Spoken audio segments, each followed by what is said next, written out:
Welcome back to Sixes and Sevens Footy Nerds, our fan questions, round 10. What a week of footy from last week at Magic Round. Now we're about to dive into round 10, but before we dive in, we'll ask our great mate over in France how he's going, and then we'll go into some of the news that's hit the headlines in the last few days since Magic Round. How you going, buddy? I'm good, mate. I'm good. How are you? It's good to see you. Feeling a little bit better. You were struggling the other day. Yeah, I felt like a dog, a bag of dicks. A bag of dick. You can't keep a good dog down. No, but I feel all right. I went to the doctor yesterday. I got some antibiotics. Feel okay. Good to see me mate again. I tell you what, I miss you. I miss you too, brother. It's just I look forward to seeing you on here, but it's not the same. It's not the same, and it is what it is. But brother, we can't do much about it. But I'm hoping we're giving good content, and I look forward to seeing your face every twice a week. It is disappointing though. It sucks. It honestly sucks. It's mate, there's not much we can do.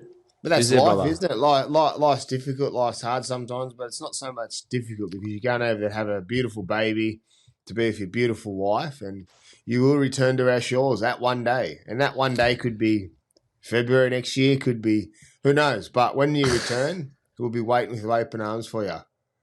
How are you going, mate? You always ask me how I'm going. I want to know what's going on in that head. You spoke about Magic Round on the weekend. You dapped and dibbled with a bit of a Arthur Ashe in the back pocket, a few luncheons, showing your face around, a few stories, serious stories, rat bag stories, rehab stories. Where are we at, brother?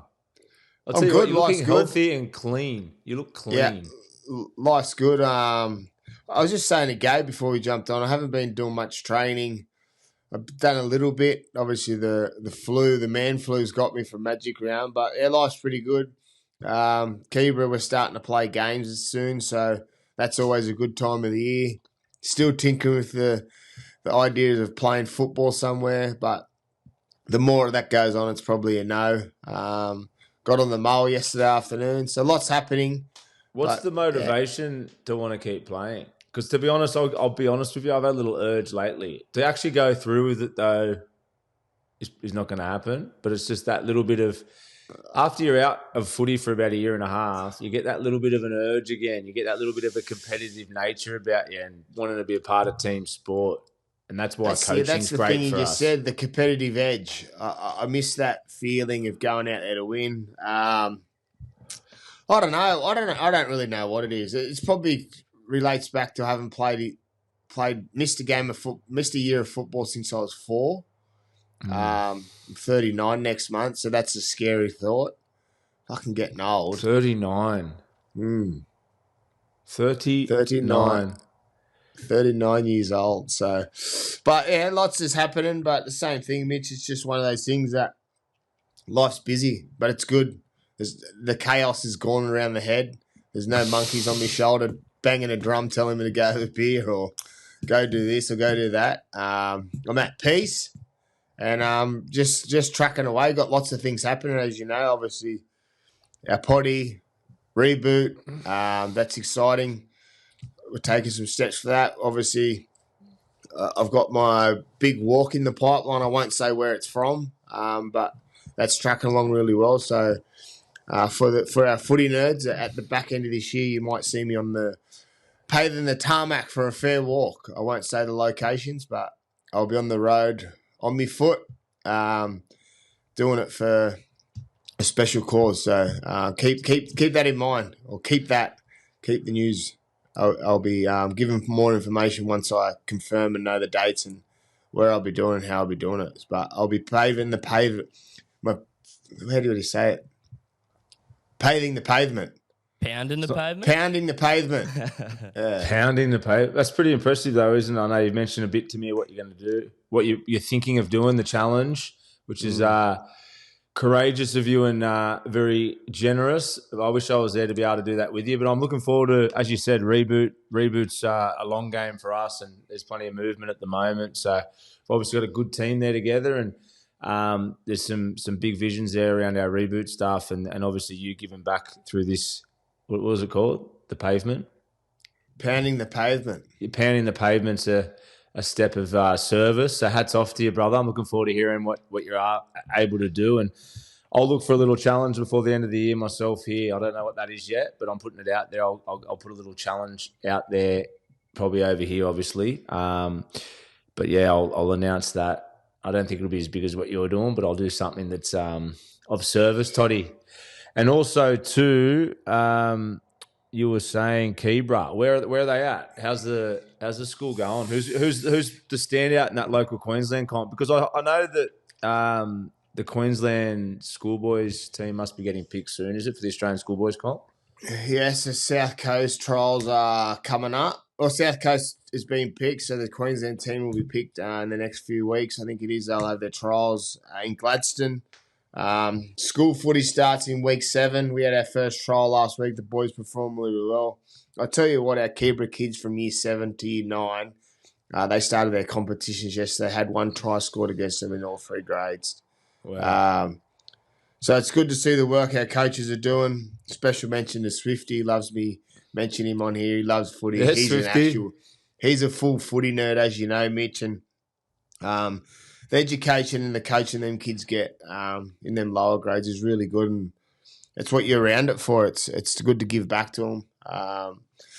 So it's really, really, really good to see. I'm enjoying that side of it. Obviously, once you start playing, you get that sort of feeling of happiness because you see your results come out on the field. It's not just a training all the time. Yeah, and they're obviously elite at that school. They've got the best kids there, don't they, in Queensland? I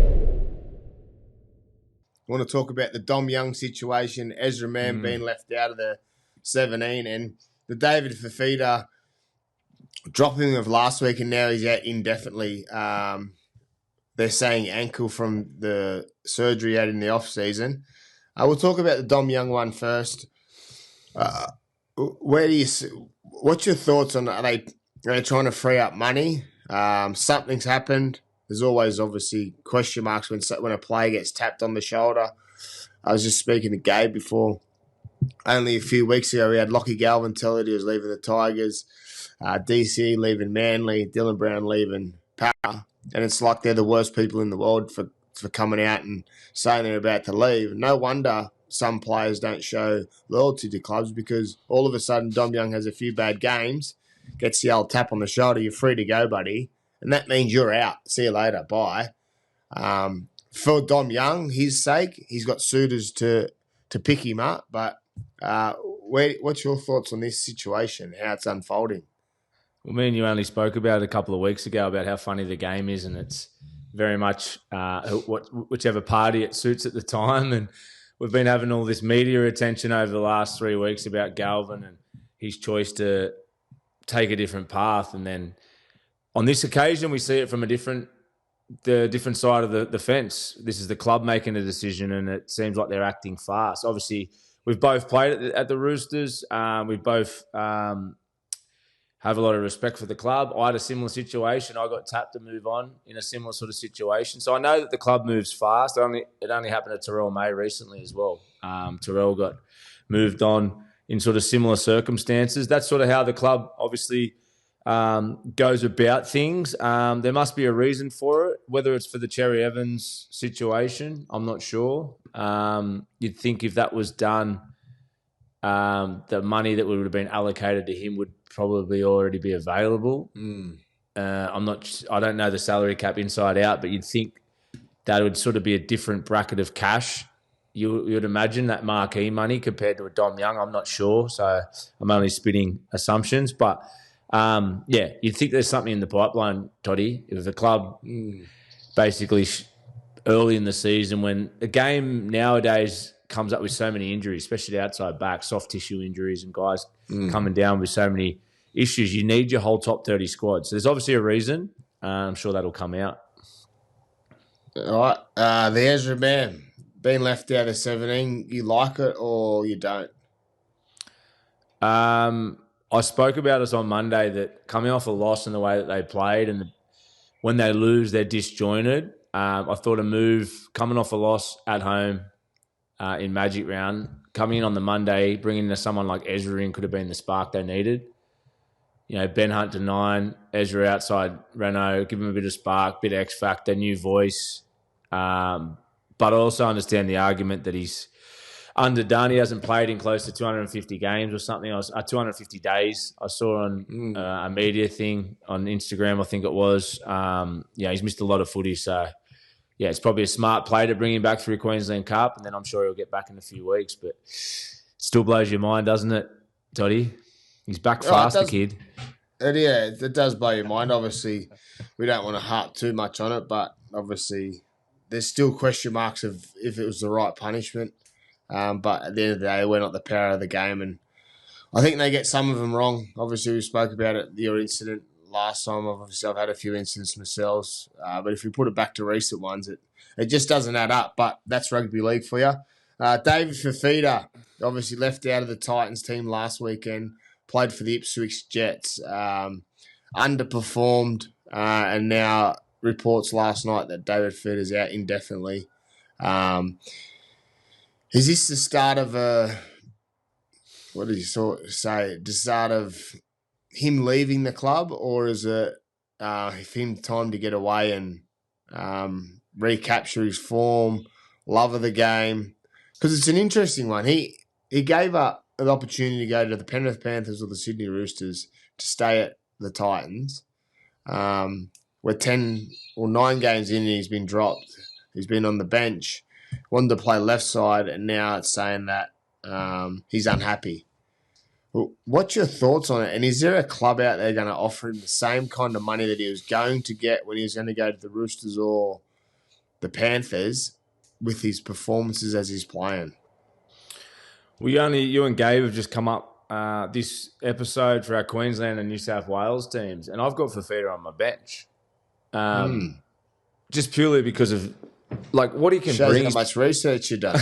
Yeah, well, I'm still trying to finish my Queensland team off, so you'll see soon. I might have a few spaces, but I just thought I'd drop that because it's part of the conversation you're having right now. Is he valuable to another team? Well, I had him off my team for Queensland. I had him in the team because I think when you think of Fifita, you think of $1 million middle who's devastating and someone I've played against and I couldn't tackle.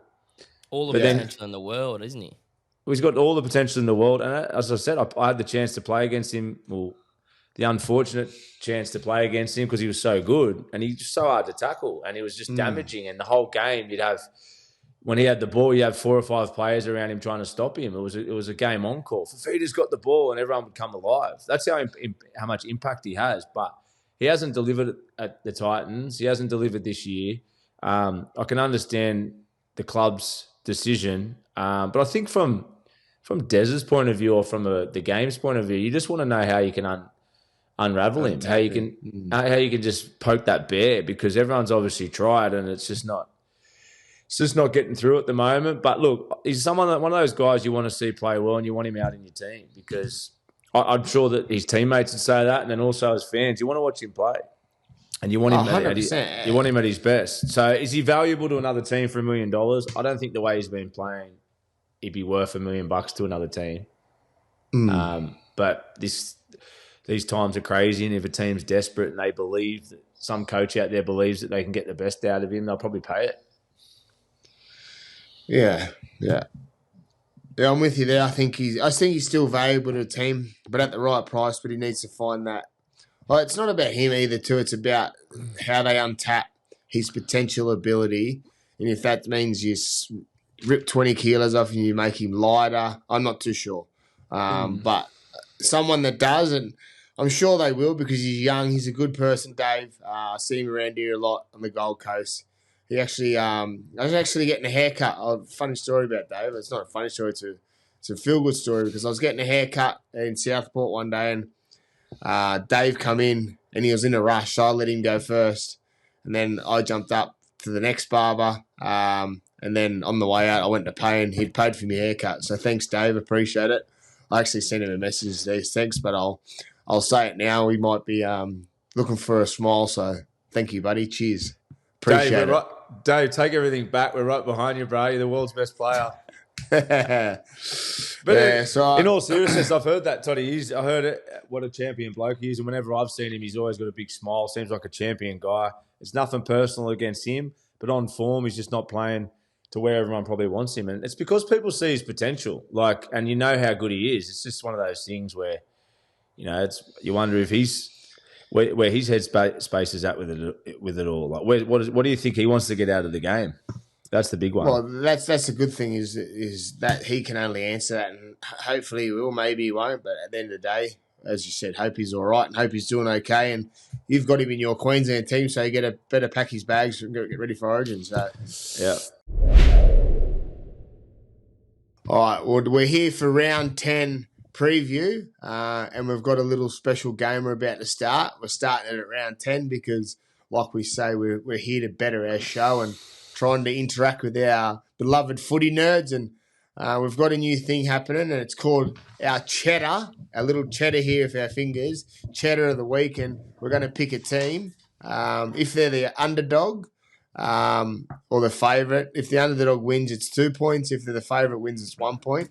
And the Cheddar of the week, I'll say when my Cheddar is, and you say when yours is when we were talking about them in the game. But mine's not coming up till later in the piece. So our first game Thursday night is the Parramatta Eels up against the Dolphins at Combank Stadium. How do you see this one playing it, and who you taking?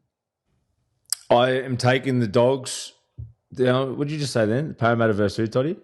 The Dolphins. Sorry, I got the wrong game there. I'm lost here. I was just looking at me. I'm still thinking about my Queensland team. The Parramatta Dolphins, mate, my money is on the Eels for this game. I'm going for Parramatta. I think Parramatta, the way that they came back last game,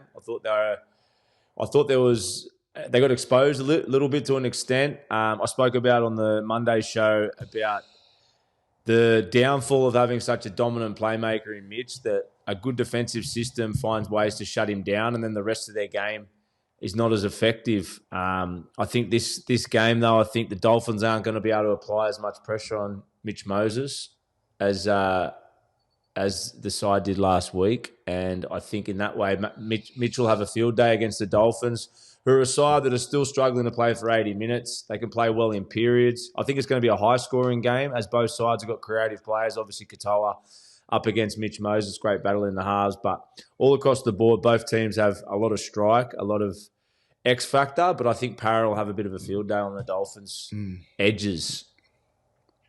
Yeah, I'm with you. I'm going to take the Parramatta Eels. I'm looking forward to seeing the combination of Dylan Brown and Isaiah Iongi develop again in behind Mitchell Moses. I thought he was great again last week. I think since Mitchell's been back, Isaiah Iongi's game's gone to another level, and it's exciting to see how much better this kid can get. And I'm with you. I think it'll be a high-scoring game. Lots of tries down the edges. I reckon might be a sneaky inclusion of Zach Lomax. But I reckon Josh Adokar will score a double this weekend, and the Parramatta Eels will get the win. So I'm with you there. Our first game on Friday. Lomax is a big in, isn't he? They can get him back. I'm just saying I believe he'll be a big in. He'll be wanting to push for his Origin selection, which is coming up in a couple of weeks, and we'll be naming our teams today. But our first game Friday night is the Newcastle Knights up against the team we just spoke about, the Gold Coast Titans, at McDonald's Jones Stadium. How do you see it playing out, and who's your money on?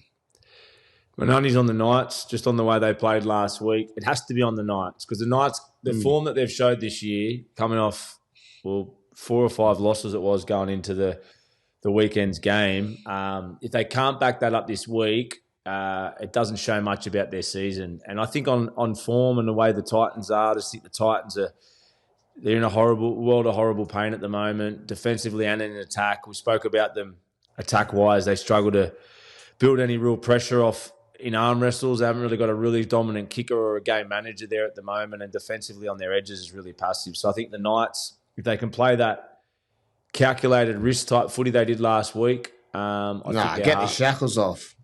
Get the shackles off, calculated risks, that's the two phrases we loved, calculated risk and get the shackles off, Toddy. Let's see the Knights recap that this week. And as I also spoke about on Monday, halves supporting brings everything else on their game, and hopefully they can all play that flat, fast style this week against the Titans, because it's a perfect game for them to go back-to-back. As I just said, the Titans are in a world of hurt at the moment. I can't see where they get back on track. I really can't. I don't see anything that's going to change it unless they physically aim up, and they haven't all year yet. So... They'll welcome back Jaden Campbell, which will help their attack and their kicking game. But I'm with you. I'm going to stick with you this one. I won't stay on the fence. I'm going to jump on your side. I'm going to go the Newcastle Knights. I think the same thing. Newcastle will have too much momentum. They'll roll down the park a lot easier than they did last weekend, I believe. Yeah, well, good old Fletcher Sharp will have a field day again, but I'd like to see Kalen Ponga take the reins and play as much first receiver as possible again. Which frees up Fletcher. So, Knights for me. Our second game on Friday night is at a core stadium, the Rabbitohs up against the Broncos. How you see this one playing out, Mitchell?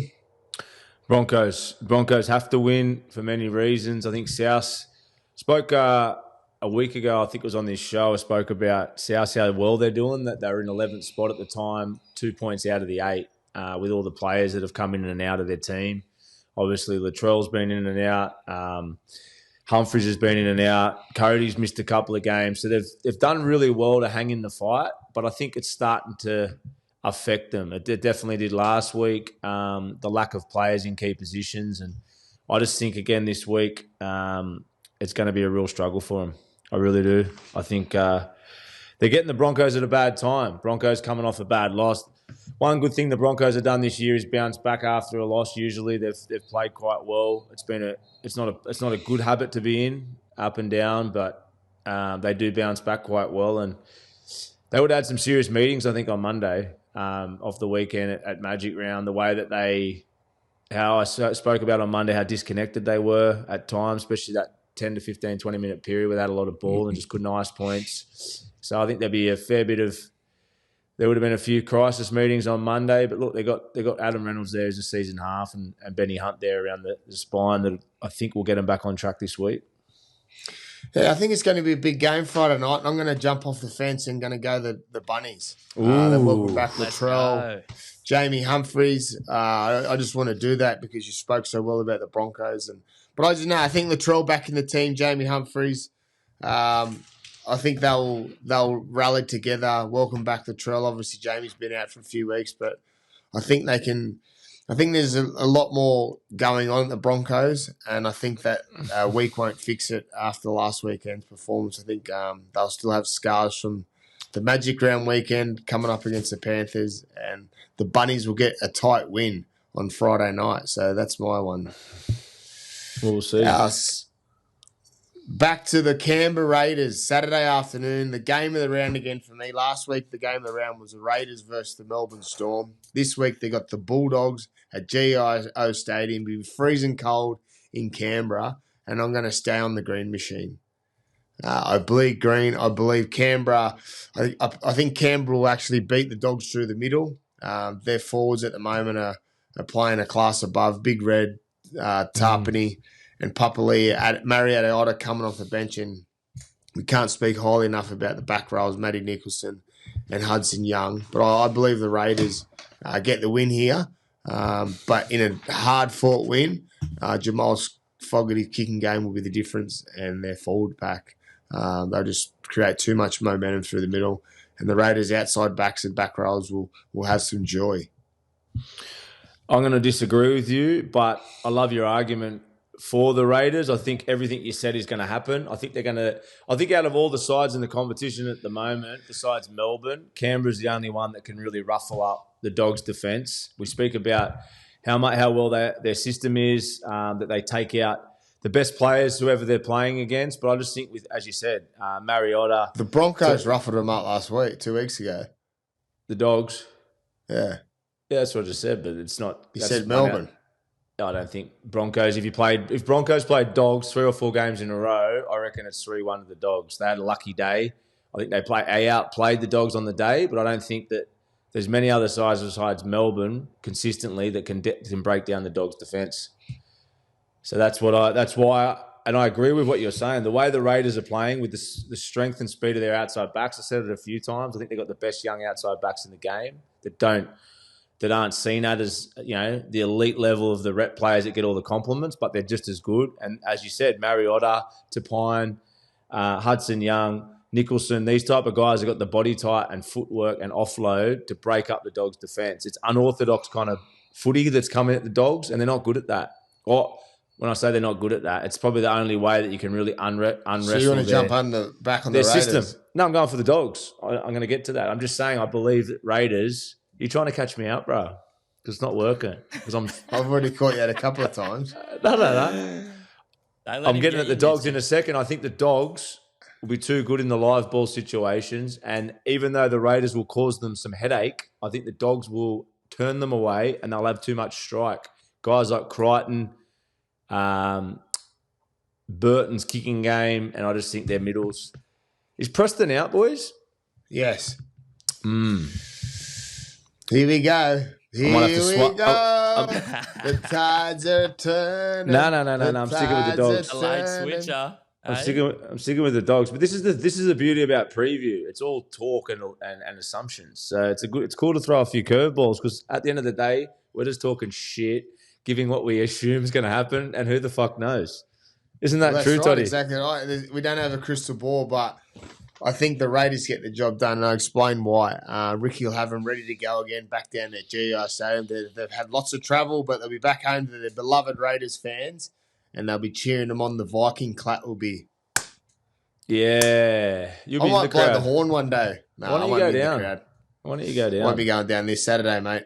No, not at all. Mother's Day on Sunday, I'll be preparing myself for Mother's Day. Have you got a statue down there with a VB can and a cigarette coming out of your mouth?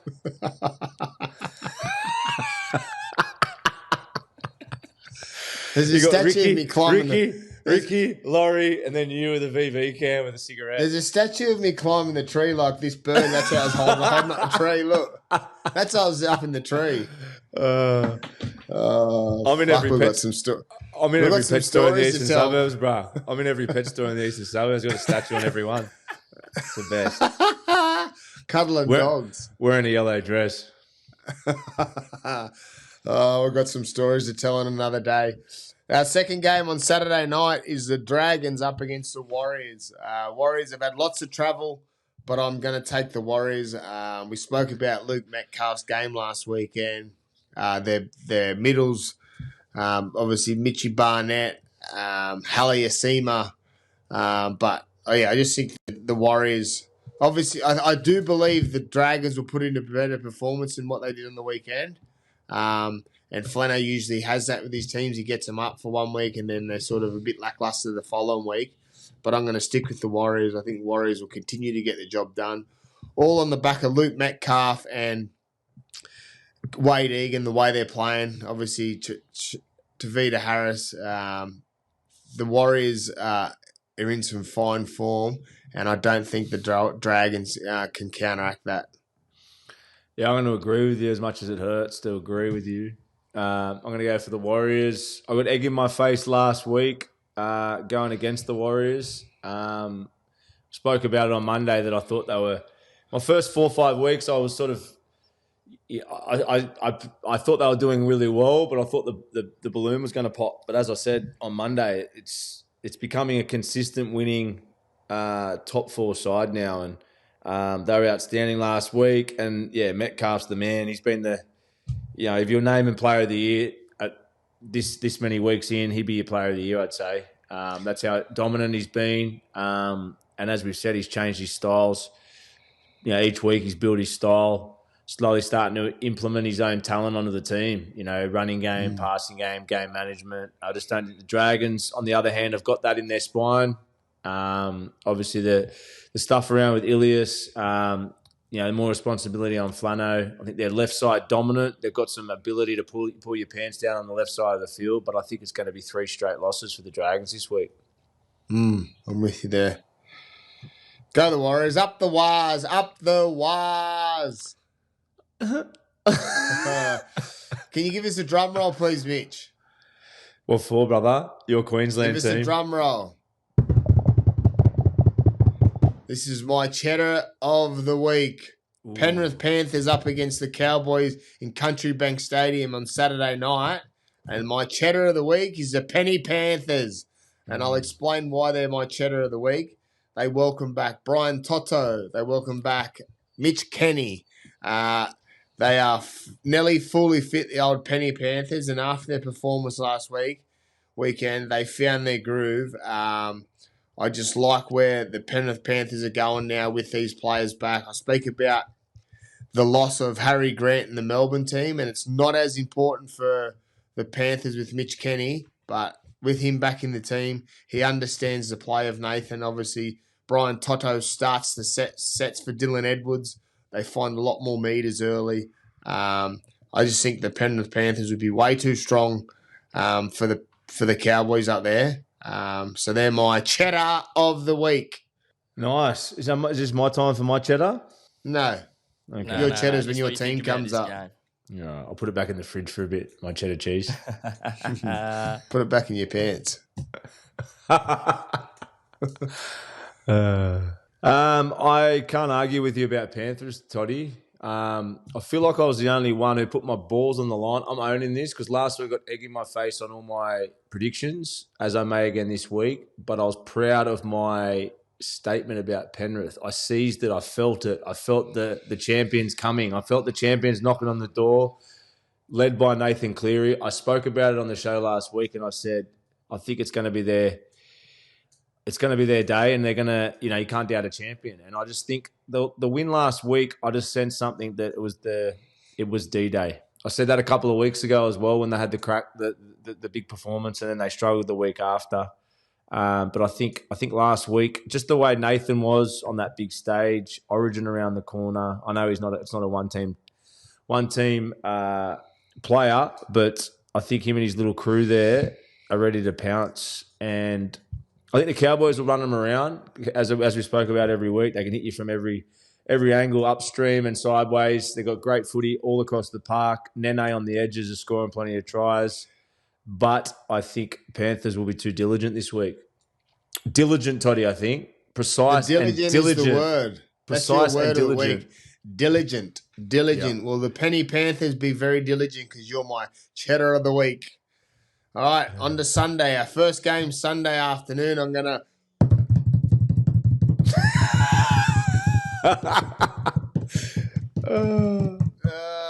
are you going to take your fucking cheddar of the week? We need our medication, bro. Well, you need to get on. You need to get on script because I'm giving you the drum roll because you told me at the start of the show that your cheddar of the week is Melbourne Storm. We've got the Melbourne Storm up against the West Tigers. It's an easy one for me. This one, when we were told, or I was told from you two to come up with my cheddar of the week, Storms just come straight to mind. Storm against Tigers. Storm coming off a loss last week. An unexpected loss. I just don't see the Storm losing 2 in a row. And I just think, as good as the Tigers are evolving, as good as the Tigers are improving, I just don't think they can go with Melbourne Storm. I'll name a few names. Munster, Hughes, Pappenhausen. When they're on the front foot, which I think they will be this game, with the Tigers pack that I don't think can go with the Storm for 80 minutes, I think those three in particular will have a field day, Toddy. Cheddar, cheddar, cheddar. Well, I'm going to go against your cheddar of the week because I'm a real arsehole. I think the West Tigers... You're going against me? Yeah, I'm going against your cheddar of the week. I think the West Tigers win. I think their confidence rolling into... from Magic Round into this game will be high after that. Obviously, Lockie Galvin's back in the team. I'm going to go against you and say that the Tigers middles will beat the Melbourne Storm middles. Watching the Melbourne Storm live on the weekend, I think there's some, like I said, they're missing Harry Grant a lot. But they're just getting beat in the middle, and that's what the Raiders done, and that's the DNA for the Tigers going into this week. They'll watch how the Raiders performed on the weekend. Well, I think the Tigers will win in a tight one. Very tight again. Just a little footy nerd for a bit. I want you to elaborate on what you just said, Toddy, because you were at the game live, and I'm struggling to comprehend that the Tigers middles can outplay the Storm middle. And how did Canberra's middles run their middles around last week? That's the interesting question, because not many people do that to the Storm. Yeah, so last weekend when the Melbourne Storm got out to a lead, they were playing ad-lib footy. They were rolling to the edges, getting on the outside of the Raiders' middle, going back through the Raiders' middle, getting offloads. When they were getting offloads, they were creating space for Pappenhausen, Munster, Hughes. When Josh Papali'i come off the bench for the Canberra Raiders, Mari Atiota, the Raiders started to steal back the momentum because they went back to their grunt, just rolling forward down the middle of the field, and it started to turn the momentum because what it did do, didn't do it with attack, they done it with their defence. They started slowing up Melbourne's middle and not letting them create offloads or fighting space on their edges because their middle was getting bashed up through the carries of the Raiders' middles. So it took the sting out of their attack with the way the Raiders were playing. And I've always been a big believer of the Raiders bench. Obviously, the Melbourne Storm bench is really good too, but the Raiders on the weekend, they took all the sting out of their attack when their bench come on, and the Raiders bench played better than the Melbourne Storm. So I feel the Tigers, with their starting middle and what they've got coming off the bench, in Terrell May and Vanilla Bolle, I think they'll have some joy against the Melbourne Storm this weekend.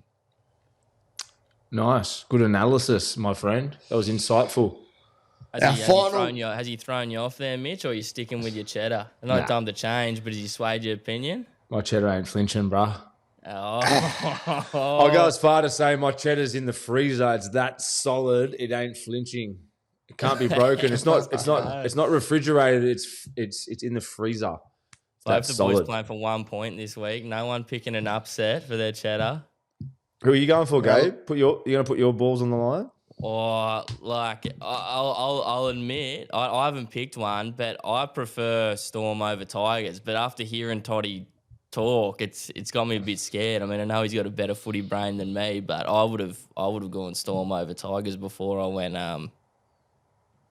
Toddies. Yeah. I'll just give you another point. I'll give you another point of view after Toddy spoke extremely well just then. I just don't think the Tigers have the ability to do what he just spoke about. Canberra, for me, their middles are way more effective. They're more effective than the Tigers doing that, but we'll see. We'll see. Time will tell. The crystal ball is still evolving. Our final game Sunday afternoon is the Manly Seagulls coming fresh off a bye against Cronulla Sharks. Tommy Turbo fit after his weekend last week with the bye and his weak performance the week before. I'm going to go the Manly Seagulls. I think they'll be too good for the Cronulla Sharks at Four Pines Park, where they continue to get games. Will they ever play away the Manly Seagulls? How many home games have they had? Honestly, it's worrying signs because, as we always talk about, they don't play as well when they're not at Four Pines Park, and it feels like they've had every game at Four Pines Park. So, yeah. Can we check up that? Is it fair? Why have they played so many games there to start the year? It's a good topic actually, but I'm going to go for Manly. Yeah, I'm with you. I'm going to go for Manly. Turbo, Cherry Evans. I just think they're the typical Manly, up and down within games and week to week. But I have a feeling that it's a game that Cherry and Turbo are going to put on a lot of points. I just think they got home ground advantage. I just think Cherry. I don't know why. I just think Cherry and Turbo are going to have a field day. That's got nothing against the way the Sharks will turn up. I think they'll play the same as they do every week. As we spoke about on Monday, their halves were impressive, really, really impressive last week. Nico, I feel like had the best game that suited his style of footy, the right plays that suited his game, and therefore the team capitalised off that. But I just think Manly, Turbo and Cherry are going to have a field day. Thank you for that, Mitchell. Well, that's our wrap-up, our preview of Round 10. Our next part of the show is our Origin teams for 2025, which is our next big event on the calendar for all rugby league fans. I'll go my New South Wales team first, or you want to go first, Mitch? You go your Queensland first. Nah, you're doing Queensland first. We've spoken about this. I'll go New South Wales first. Okay, you go first. I'm just trying to find my fucking team here. Wait up. Oh, here we go. Here it is. Number 1, Dylan Edwards. Tedesco could easily fill in there, but Dylan Edwards I'm going to stick with out of loyalty to the position and a 5-time grand finalist. Brian Tocho on the wing, one of my favourite players. Crichton in the centres with Turbo, 3 and 4. Lomax on the wing. Mitch Moses comes into the 6, which is hard decision as a selector here, Toddy, to leave out Jerome Luai. Could easily play, and who knows, he might feature in the series. But I just want to give Mitch Moses and the great Nathan Cleary a go together. So they're my halves. Mitch Barnett, my great mate, Mitch Barnett. I think there's an argument to have Terrell there as well on form, but I just think Terrell's new to Origin Arena. Mitch has played there. I just think Mitch starting. I'll get to Terrell soon. He's off my bench, but that's the reason I went with Barney. Robson at hooker. Coruscant could easily do just as good a job. There's a chance that he might feature in the series as well. I have a feeling that it'll depend on what Laurie wants more out of. Does he want the creative or does he want a more of a working hooker? But I went with Robson. Payne Haas in the middle speaks for itself. Liam Martin and Crichton, my back rowers. Once again, I could easily change Crichton to the bench and Hudson Young start, but I've gone with Crichton just off being there. Yowie obviously at lock. Then I've got 14. I've got Connor Watson to come on, cover lock or hooker. Ola Kawatu, who easily could have started in the back row, but I love Martin there to start. Terrell May at 16 and Hudson Young. But I've also got Lenu there, so I don't know. Maybe I've fucked up. And I've also put 2 exceptions in Lenu and Preston. Preston's suspended, but he won't be there in front of Lenu. Lenu's obviously my 18th man, but that squad could change, is what I'm saying. He could come in front of Hudson Young if they wanted to go for a bigger body and not a back row type player on the bench. It's not a bad team. It's hard to go wrong with the New South Wales team this year, I reckon. Mine's very similar. I've gone Dylan Edwards at fullback, Zach Lomax on the wings with Brian Toto, the Turbo and Crichton the centres, Mitchell Moses and Nathan Cleary in the halves. I went Terrell May, Payne Haas up front, Reece Robertson hooker. My back row is Martin and Young. My lock is Yo. My bench is Crichton, Pappenhausen. I like that. I like the addition of Crichton, Pappenhausen, Barnett, and Lenu. Yeah, Pap does it like he's... And Connor Watson is 18. Yeah, he's done everything he can to put his, hat in the ring, old Pappenhausen. Like, how long do you have to play that good for before you get a chance? I just think if Pappenhausen gives cover for the outside backs... Yeah. He's not going to play 9 or wing.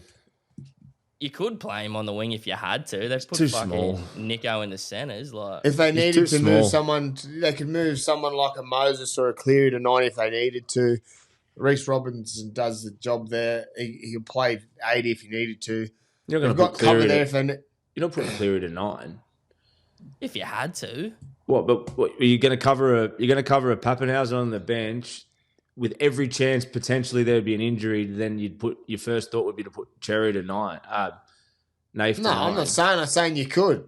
Yeah, you could. I'm having Pappenhausen on the bench for my cover from outside backs. As history shows in Origins, that an outside backs goes down and they get struggled in that area. Where if a fullback or a centre or winger goes down, Pappenhausen can cover that spot. That's what I'm saying. That's my team, and you worry about your team because your Queensland team's up next.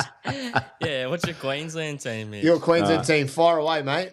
All right, I reckon I might have had a few left out. Okay, I got Kalen Ponga at fullback. I just think even if Walshy was playing last couple of weeks, say selection was tomorrow, I'd still be going for Kalen. Hammer on the wing. I got Holmes in the centres with Gagai. Cobbo on the wing. I prefer him on the wing, bigger body. Munster and Cherry Evans in the halves.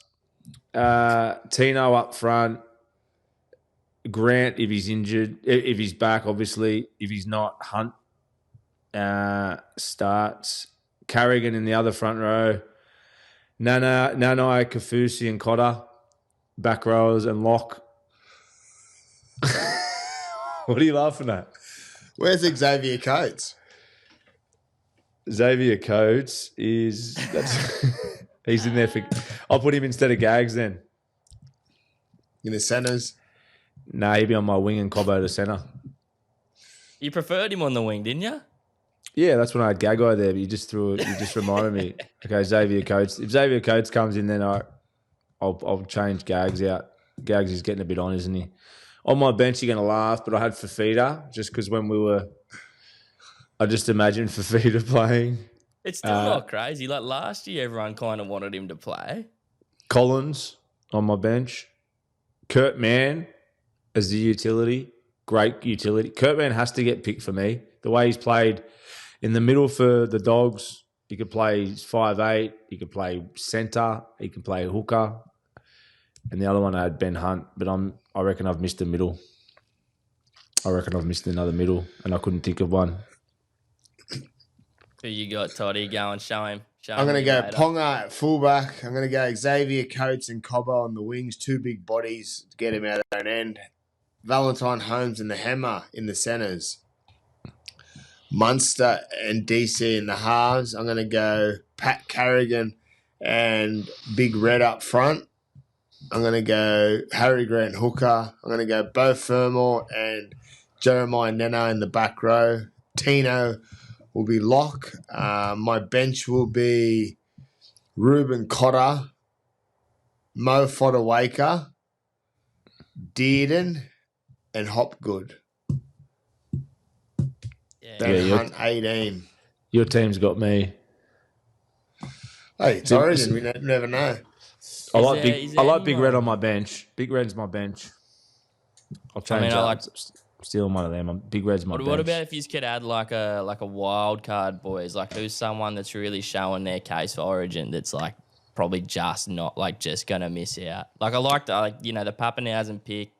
I think Kurt Mann's that. Pappenhausen's my wild card and Kurt Mann is my... Kurt Mann's a wild card because he hasn't played yet. Yeah, that is a good wild card, yeah. But he's not really a wild card because you kind of expect it, in my opinion, because he's played... He couldn't have done any more consistently for a long time. He might steal someone like Hopgood's or Cotter's spot.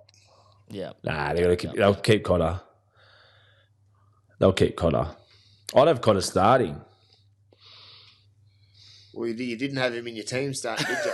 Well, you didn't. I got Cotter at 13. I got Nanai, Kafusi and Cotter at 13. I said that. Well done. Carrigan up front. Tino up front. I'm not putting Tino at lock. I'm putting him up front in Origin. Should we move on to some questions I got here for you? Yes, let's move on to our fan questions. Our beloved fans, the footy nerds of doom. Let's get them going, Gaby boy. Rightio. First question here. Hey boys, love the podcast. As a huge Raiders supporter, I would love the Raiders to sign Kieran Foran for a 1 or 2 year deal to guide Sanders and Strange through. Ricky Stewart said he's after an experienced half for 1 or 2 years. Foran would be perfect. I want to know your thoughts. That's from Scott. Foz is one of my great mates, but you might have to wrap him up in... he'd be like the mummy. He'd be like the mummy playing as a 6. Like I was speaking to Foz on Saturday night, and I don't think Foz will be moving from Queensland. If he plays on, he'll be playing at the Gold Coast Titans. So that's probably... I just find it bizarre that Ricky would come out and say that he's looking for an experienced half to guide someone for 1 or 2 years. He had... experienced half in Jamal Fogarty there. He could give him 1 or 2 years, give him a 3rd year, and if all else fails, at the end of the day, they're in their sweet spot to win a competition. If not this year, it will be over the next year. And I say it again, I believe they go backwards when Fogarty leaves. Toddy, do you reckon it's something to do with this, something to do with Sticky in a personal relationship with a manager or something like that? This is just me throwing out an assumption because sometimes we see in these negotiations when the club doesn't want to go that extra year, especially when it's someone like Fogarty. Do you reckon it's a personal sort of battle with Stick and a manager? I'm just throwing it out there because why wouldn't they do it? I don't understand. Why wouldn't they give him an extra year? Like you spoke about the DCE thing. They've got a Ferrari in the garage waiting, ready to go for the next 2 years. Why leave it in there? Or That's what I actually was thinking. sell it. Whether it's You're selling your Ferrari. You sold your Ferrari already. the Ferrari's gone, and now they're rebooting with the broken down car, and they're basically saying they need someone else. So now they're going to have to pay. Even if Kieran goes there, it's not going to go for nothing. He's not going for nothing, so it doesn't make sense. Fogarty's not even that old. Fogarty's not even that old. He's not. 32. Let's go to the next question is from Jake. Boys, out of you two, who was your favourite coach and why? My favourite coach was obviously Matty Elliott. He gave me an opportunity to play first grade. He understood me, which was weird. But when you say favourite coach, it's someone you continue to have a relationship with. For me, a favourite coach that probably got the best out of me with my football wise would be Brian Smith. I played my best football under Brian. We butted heads plenty of times, but that's also healthy in a coaching relationship. It didn't go down great at the end, but I'll give Smithy credit where credit's due. He knew how to get the best out of me as a player. But all my coaches were great. But yeah, definitely Matty and Brian Smith for me. Is that something you can see at the time, Toddy, or is it kind of as times passes by, like you kind of grow to appreciate that they could get it out of you, or as it's happening, you kind of knew? That I could see it happening. Like the proof was in the pudding. The way I played, my results, and the way I was as a player and those clubs. Yeah. What about you, Mitchie? I'll say Robbo. I always say Robbo because I probably played my best footy there and won a comp. Robbo was great at making you always on edge and pushing you, making you feel uncomfortable, which is what great coaches do. I've had, like Toddy, had plenty of different coaches. Brian Smith was a great one as a young kid. The year me and Todd were there, we learned a lot of instincts and playing eyes up footy and a style of footy. Smithy changed his game plans a lot week to week, and it was really cool as a young half to learn, taking in that information, then putting it into play on the weekend and seeing it work. So it was a good growth year as a young halves. But yeah, Robbo was great at the whole team. You know what I mean? He knows how to win. He got everyone on. He created a really hostile environment, which helped me and the team. And he pushed you. He pushes you. You're always on edge with him. He always wants the best out of you. So it grows you as a player for sure. Cool. Next one is from Ethan. And this is another one that's a little bit on the spot, but who would your ideal spine be to play alongside out of current NRL players? So you boys playing, Mitch, you'd be in 7, Toddy, you'd be in 6. You fill out the spine around you out of current players. I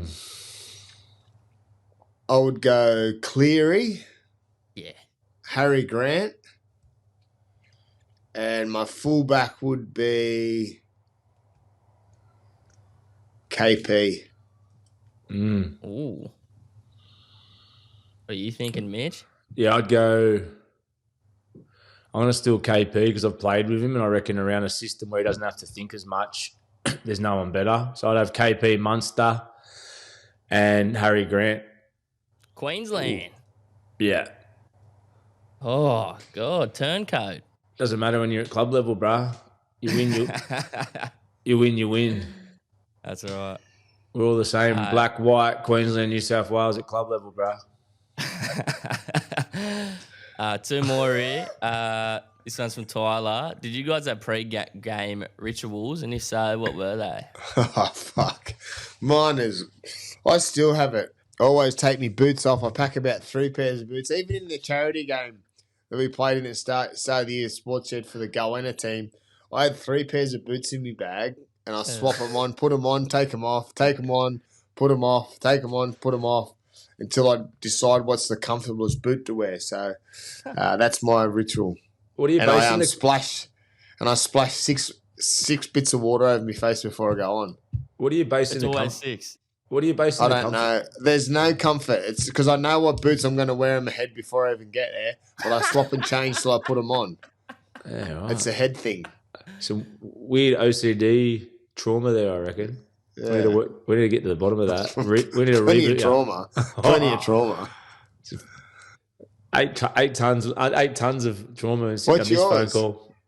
What's my OCD? No, what's your Pre-game ritual? My ritual used to be, I used to just do. No, I used to just do this breathing thing. Used to breathe. Start to do this breathing and visualization. That was my thing. Walk us through it properly. What breathing? Not all So the time. breathes. No, I was doing. Yeah, I'd always do it before I'd go. So before I'd leave. So what I used to do, I used to write my notes down during the week, and then I'd breathe. I used to do the Wim Hof one in the end, but from 20 years ago when we started, Wim Hof wasn't around, so it was different breathing techniques that were sort of in at the time that worked for me. Then I'd read over my notes, and then I'd trust the plan. I don't know. It was just something that got me in the zone, got me present.